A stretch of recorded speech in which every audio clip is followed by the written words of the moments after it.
कभी कभी जिंदगी में ऐसे लम्हे आते हैं कि इंसान ना कभी नहीं भूलता। मैंने भी कभी नहीं सोचा था कि मेरे साथ भी ऐसा हो सकता है। अस्सलाम वालेकुम माय यूट्यूब फैमिली, कैसे हैं आप सब। अच्छा, आज का व्लॉग जो है ना वो थोड़ा डिफरेंट है। मैं आपके साथ आज अपना वर्स्ट एक्सपीरियंस शेयर करूंगी और बताऊंगी कि मैंने उससे क्या सीखा। चलिए शुरू से बताती हूँ कि हुआ क्या था। अच्छा, हमारे घर में ना मेरी सिस्टर की शादी की तैयारियां चल रही थी और उसकी ना डेट फिक्स होने वाली थी। चंद दिन बाद उसकी डेट फिक्सिंग के लिए गेस्ट आने वाले थे। तो उससे कुछ दिन पहले मैं और मेरी सिस्टर पार्लर चले गए। मैंने सोचा और कुछ नहीं तो मैं फेस ही थ्रेड करवा लेती हूँ। अच्छा, मैं अपनी स्किन को लेकर बहुत ज्यादा कॉन्शियस नहीं हूँ कि ये क्रीम लगा लो या वो फेशियल कर लो। मुझे बिल्कुल भी ना इन सब का शौक नहीं है। लेकिन अगर घर में कोई फंक्शन वगैरह हो तो ज्यादा से ज्यादा ये हो जाता है कि मैं फेशियल हेयर रिमूव करवा लेती हूँ। सिर्फ इतना करने से ही फेस इतना अच्छा नीट हो जाता है और इतनी प्यारी ग्लो आ जाती है फेस पे। वैसे तो फेशियल हेयर रिमूव करने के काफी तरीके हैं, जैसे रेजर, वैक्स या थ्रेडिंग वगैरह। लेकिन मुझे इन सब में से जो तरीका ज्यादा सेफ लगता है वो थ्रेडिंग है। अच्छा, अब हुआ ये कि जब मैं पार्लर गई तो मैंने पार्लर वाली से कहा कि मैंने फेस थ्रेड करवाना है। तो उसने कहा कि नहीं, सब वैक्स ही यूज करते हैं तो मैं आपके भी वैक्स ही कर देती हूँ।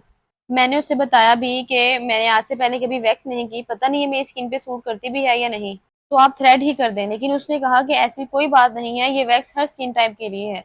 ये कहते कहते ही उसने मेरे फेस पे वैक्स लगानी शुरू कर दी और मुझे ज्यादा बोलने का मौका ही नहीं दिया। मैं भी फिर खामोश हो गई कि चलो, इसका काफी एक्सपीरियंस है, शायद ये ठीक ही कह रही हो। लेकिन मैं अंदर से ना काफी डरी हुई थी, क्योंकि पहली वजह तो ये थी कि मैंने आज से पहले कभी वैक्स नहीं करवाई थी और दूसरी वजह ये है कि मुझे ऐसा लगता है कि वैक्स जो है वो सारी स्किन को हिला के रख देती है। बाकी सबकी अपनी अपनी राय है, बहुत से लोगों को ये सूट भी करती है। अच्छा, जब उसने मेरे फेस पे वैक्स अप्लाई की ना, हाफ फेस पे, तो मेरा फेस काफी रेड हो गया, मुझे अपना फेस काफी गर्म महसूस हुआ। मैंने उनसे कहा भी कि रुक जाएं, बाकी फेस पे ना करें, तो उन्होंने कहा कि नहीं भाई, ये नॉर्मल है, कुछ नहीं होता। हालांकि मेरा फेस देखकर कुछ देर के लिए वो भी डर गई थी, लेकिन फिर भी उसने पूरे फेस पे वैक्स अप्लाई कर दी। अच्छा, जब उसने वैक्स कर दी तो एक तो मेरा फेस पहले ही इतना रेड था और हीटअप हो गया था। सोने पे सुहागा उसने मुझे कहा कि ठंडे पानी से मुंह धो लो, क्योंकि मुझे भी इस बात का कोई खास आइडिया नहीं था कि वैक्स के बाद फेस वॉश नहीं करना चाहिए। लेकिन मैंने फिर भी उसके कहने पे ना मुंह धो लिया। तो जब मैं मुंह धोकर आई तो वो बेचारी भी काफी डरी हुई थी और बार बार मेरे फेस की तरफ देख रही थी कि इसकी रेडनेस खत्म हुई या नहीं।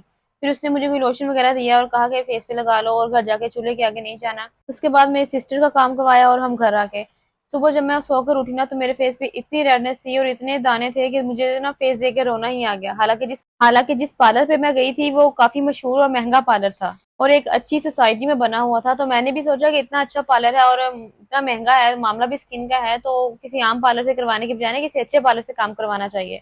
लेकिन सब कुछ ही उलट हो गया। खैर, जो हुआ सो हुआ।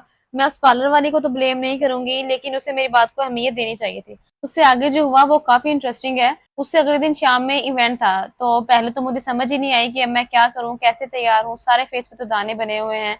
लेकिन फिर मैंने उदास दिल के साथ थोड़ा बहुत मेकअप किया। मेकअप से रेडनेस तो काफी छुप गई, लेकिन दाने जो थे ना वो फिर भी नजर आ रहे थे। अच्छा, पहले तो मैंने सोचा कि मैं फंक्शन में मास्क लगा लूंगी, लेकिन इसी दौरान मेरी ममानी आई और उन्होंने मेरी तारीफ की और कहा कि जितना प्यारा मेकअप तुमने अपना किया हुआ ना, उतना ही प्यारा मेरा भी कर दो। अच्छा ना, असल में भी यही होता है, हम अपनी जिस बात को कमजोरी समझकर परेशान हो रहे होते हैं ना, अक्सर लोग हमारी उसी बात से मुतासिर होते हैं। बस फिर क्या था, फिर मैंने रिलैक्स होकर पूरा फंक्शन अटेंड किया और ये था मेरी जिंदगी का बदतरीन तजर्बा और मेरी जिंदगी की सबसे बड़ी गलती। अगर आपके साथ भी कोई ऐसा वाकया पेश आया हो तो कमेंट्स में मेरे साथ जरूर शेयर कीजिएगा। वीडियो अच्छी लगी हो तो लाइक कर दें, चैनल को सब्सक्राइब कर दें। दुआओं में याद रखिएगा। मिलते हैं नेक्स्ट व्लॉग में, तब तक के लिए अल्लाह हाफिज।